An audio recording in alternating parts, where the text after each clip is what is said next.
Hello everyone, I'm Iris Grayson, or the YJ Kid, and I know it's been a while since I filmed one of these. Oops. But yeah, I know it's been a while since I've filmed a video. You can probably tell because I got a haircut.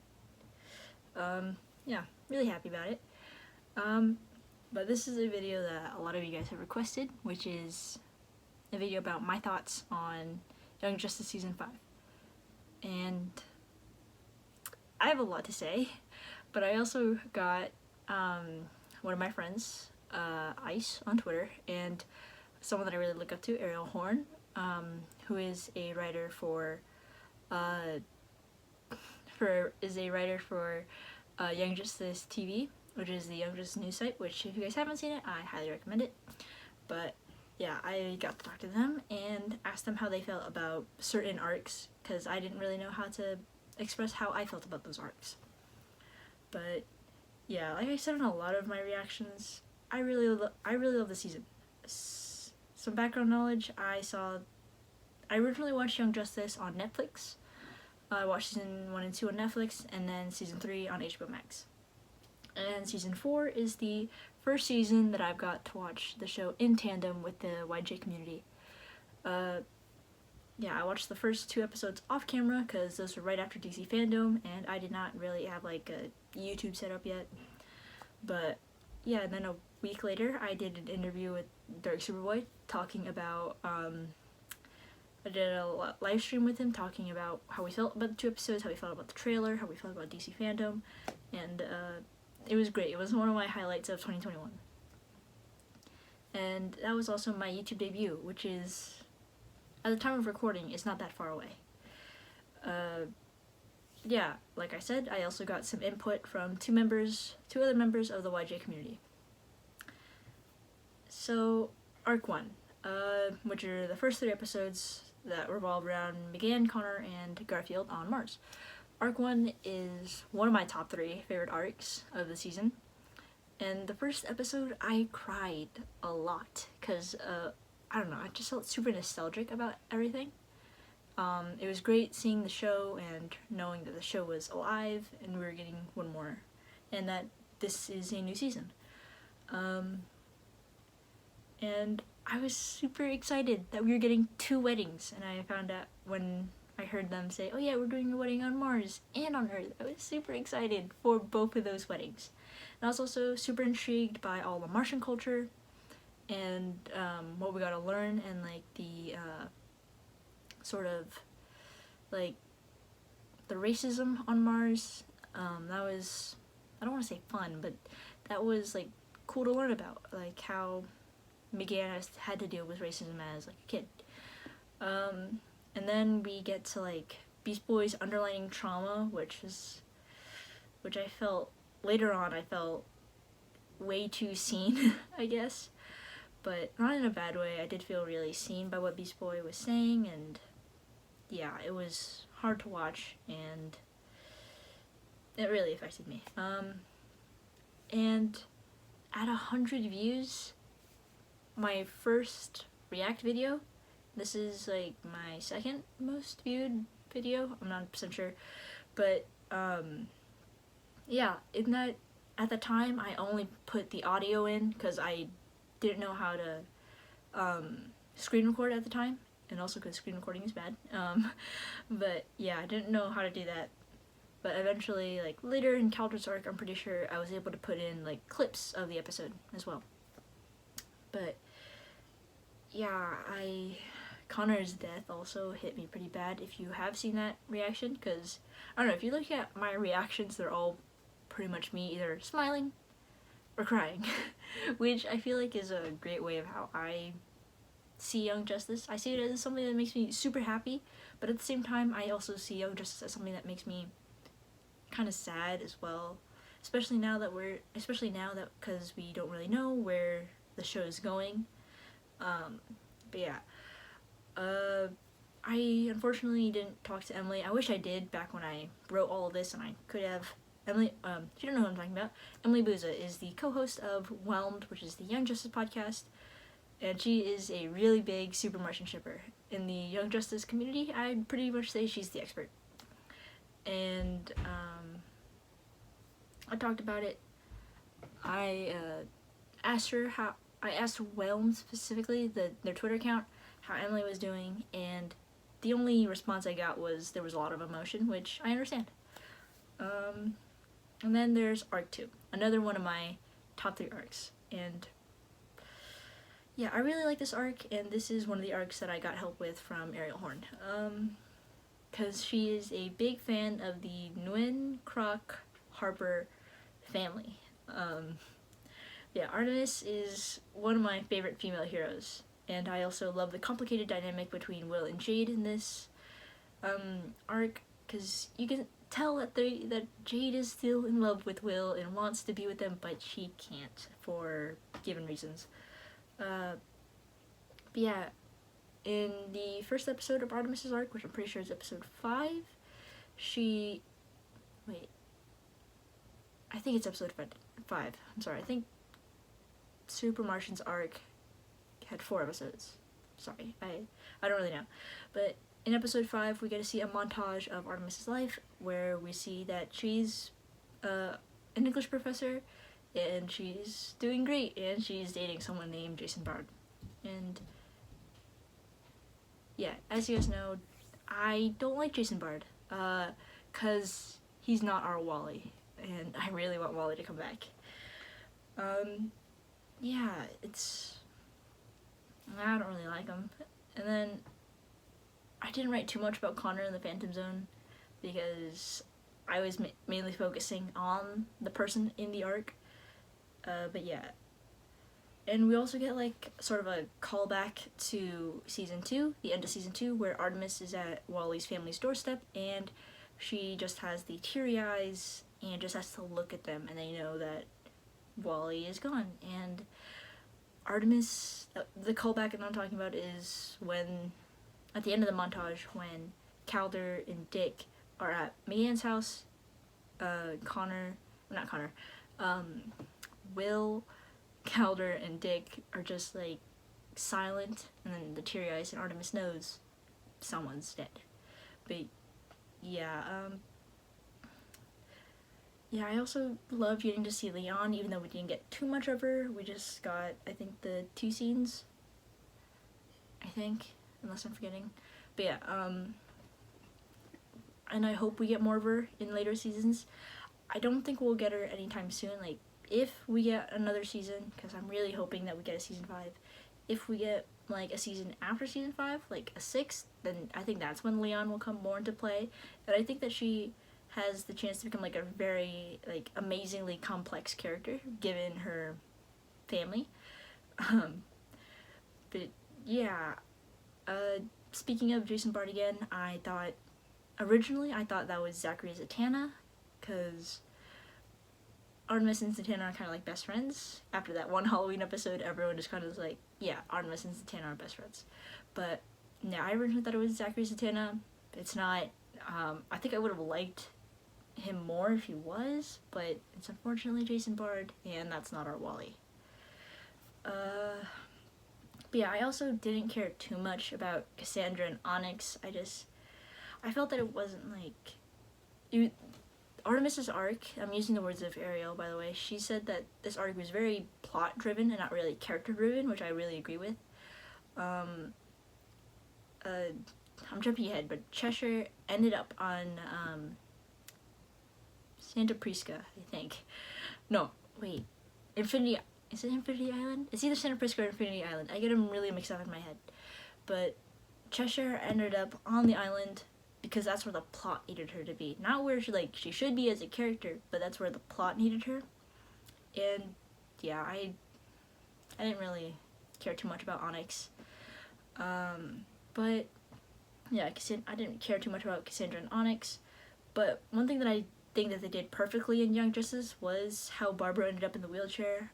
I don't like Killing Joke specifically because of things that happen.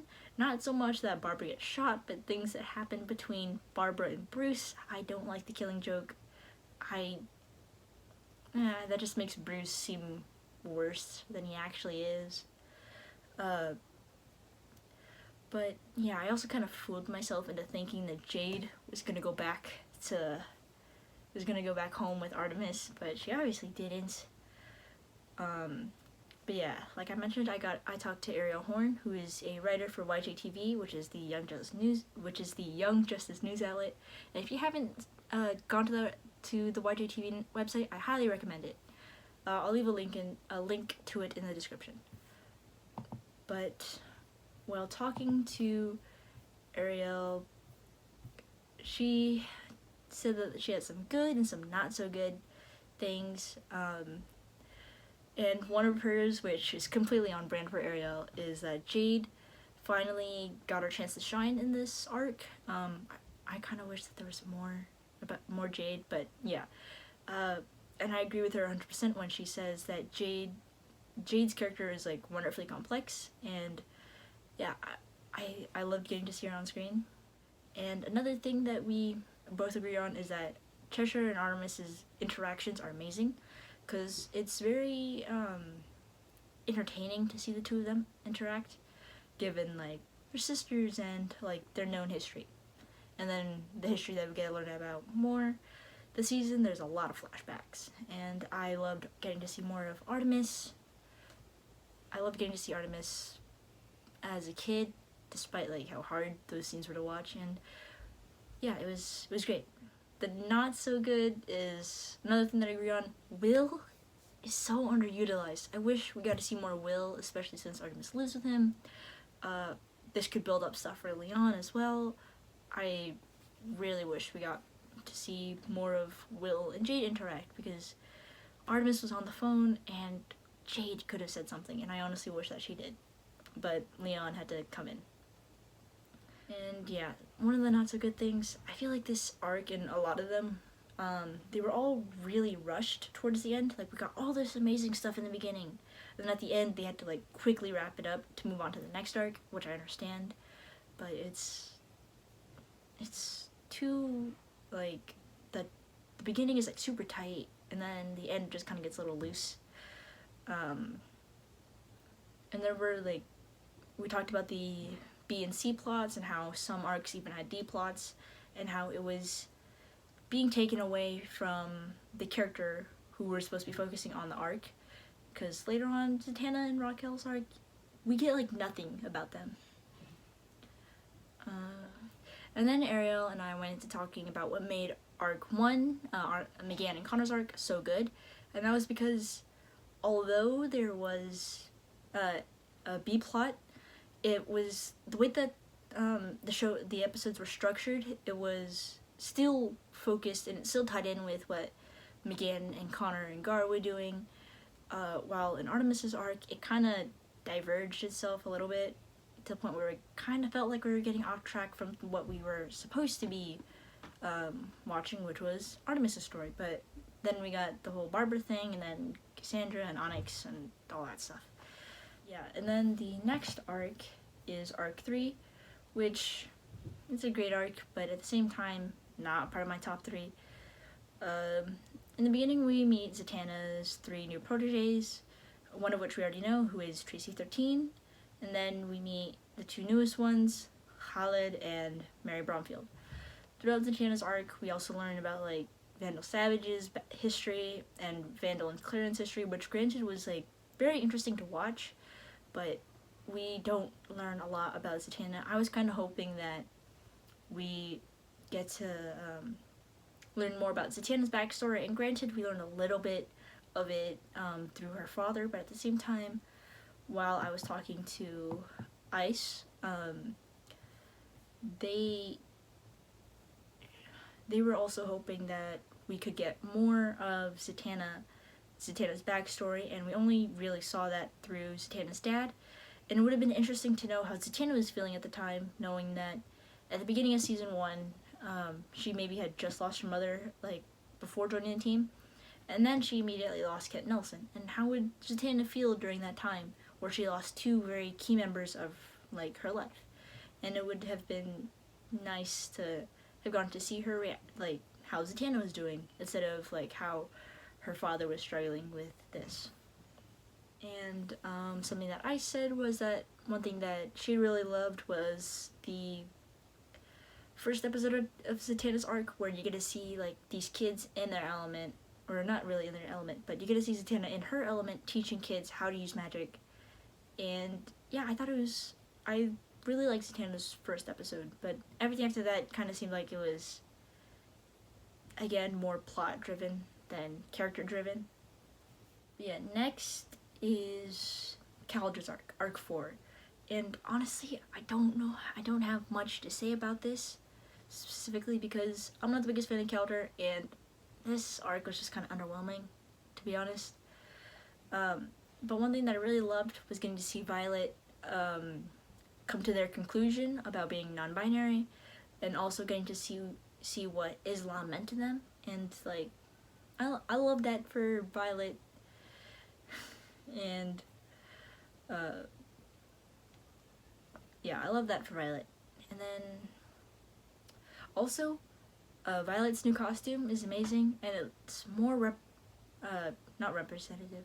It's more, it resembles the original Halo in like the older comics. But yeah, another thing is I'm super happy to see Calder and Wynn be a couple together, and it's amazing. I also love getting to see Dolphin be like a chaotic little sister to Calder. And then this arc also elaborated on Vandal's history with Atlantis, and that his son is the king of Atlantis, and then Mira becomes queen of Atlantis because of a bunch of stuff. But yeah, also if you can't tell, this isn't like a timeline of what happens, this is purely just what I think. And yeah, throughout the arcs that I've talked about so far, we slowly get to see Connor's mind deteriorate, and we also get to see Beast Boy's mental health deteriorate as well. But I'm also super happy that Orin is coming back, and I loved his mention as like, we have 4 Green Lanterns, and we have 4 Green Lanterns. I bet we can have 2 Aquamans, which is great. Which also means that there is another Green Lantern that we don't know about. There's Hal Jordan, Guy Gardner, I forgot the other guy's name, but then there's one more. So there's a bunch of other Green Lanterns who came from Earth. I don't remember their names. I remember Kyle something, forgot his last name, and then there's also a female one, which I also forgot their name. But yeah, that's mainly what I have on Calder's arc, because I didn't really find it that interesting. In arc 5, although I liked it, again, it's not a part of my top 3. I was kind of disappointed that we didn't get to learn more about Rocket, and that's something that Ice, Ariel, and I kind of agreed on. I was really hoping that we get more backstory with Rocket, especially since in season 1 she just comes out of nowhere and we're expected to know her, and then I feel like that's what they kind of did again here. We don't really know too much about her. Like I said, there were many flashbacks in this season, and I wish we got more flashbacks for Rocket. Again, it was kind of disappointing. I really wanted more Rocket stuff, but at the same time I understand why they couldn't focus completely on Rocket, because they had to rush to get some loose ends tied up for the finale. Yeah, and that brings us to the last arc. I have a lot written about this last arc. Yeah, arc 6, the last arc, is a part of my top 3. So my top 3 are Megan and Connor's arc, Artemis's arc, and Nightwing's arc, of course. I just realized I'm not wearing my jacket. But yeah, if you noticed, I'm not wearing my jacket. I'm washing it right now, and so I don't have my jacket, and it feels very wrong not filming. And also, I live in California. It is like 114 degrees outside. I'm not gonna wear a jacket for this video. Okay. But yeah, if you guys noticed I'm not wearing the jacket, it's because I live in California and it's way too hot to be wearing that. But yeah, and this is why I really like one of the main reasons why I like the end of arc 6 is because we get to see the team working together, and it feels like, I don't know, I don't want to say natural, but it kind of does, getting to see them all work together for this one thing. But at the same time, you all specifically talked last season about not keeping secrets and not telling lies. Go tell them again. Like, I understand why they didn't tell them again, but so much of the last few episodes could have been avoided if they had just told them again. And it's like, I was so frustrated watching those last episodes. Yeah, it was also very satisfying seeing Dick and Zatanna starting to piece together how Connor disappeared and where he is, alongside like the whole Bart subplot with the Legion. And as they gathered up the clues, they eventually gathered up the team, and again, wished that McGann was there. And also, I don't know where it is anymore, but there is this like stupid article about how Dick is still in love with Zatanna because he brought Zatanna to the Phantom Zone with him. And he didn't bring Barbara. Of course he didn't bring Barbara. Like, no offense to Barbara, but she's in a wheelchair. She couldn't really have done too much to help them. And plus, this was focusing on the main team. And yes, in Zatanna's arc, and they seemed a little like, yeah, it was like, it was very, I don't know how to, like, Zatanna and Dick are just kind of felt a little uncomfortable, because I love Dick and Barbara. They're one of my OTPs, but yeah, I just wasn't too into that whole early bit. And we also get to see Violet and Harper, which I was shipping them since season 3. I freaking love Harper. We also get to see Violet confront Brienne and stand up for their pronouns, which was a great scene. And this is where Brienne earns a little bit of sympathy from me and a lot of the community, because he was obviously being controlled by Barzovi to like push Halo away, but I don't want them to get back together. By no means do I want Brienne and Violet to become a thing again. I love Violet and Harper, but yeah, he does earn a little bit of sympathy from me because, yeah, he obviously doesn't deserve to be controlled like that. But yeah, another thing, the last 2 episodes, I think you all can agree with me, the last 2 episodes had me sitting on the edge of my seat, just waiting to see all these little things happen, and eventually everything's going to piece together, which was amazing.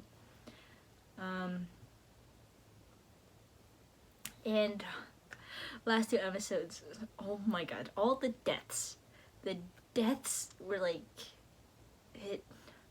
they were giving me like a headache. It was like, everyone died. And then I was getting so stressed out because I had to wait for the next week to see what happens. And I was like, they can't all be dead. But at that point I was like, it is Young Justice. I don't, like, as much as I think Greg and Brendan wouldn't do that, hopefully they wouldn't kill the entire cast, it is entirely possible that they could have, if they wanted to.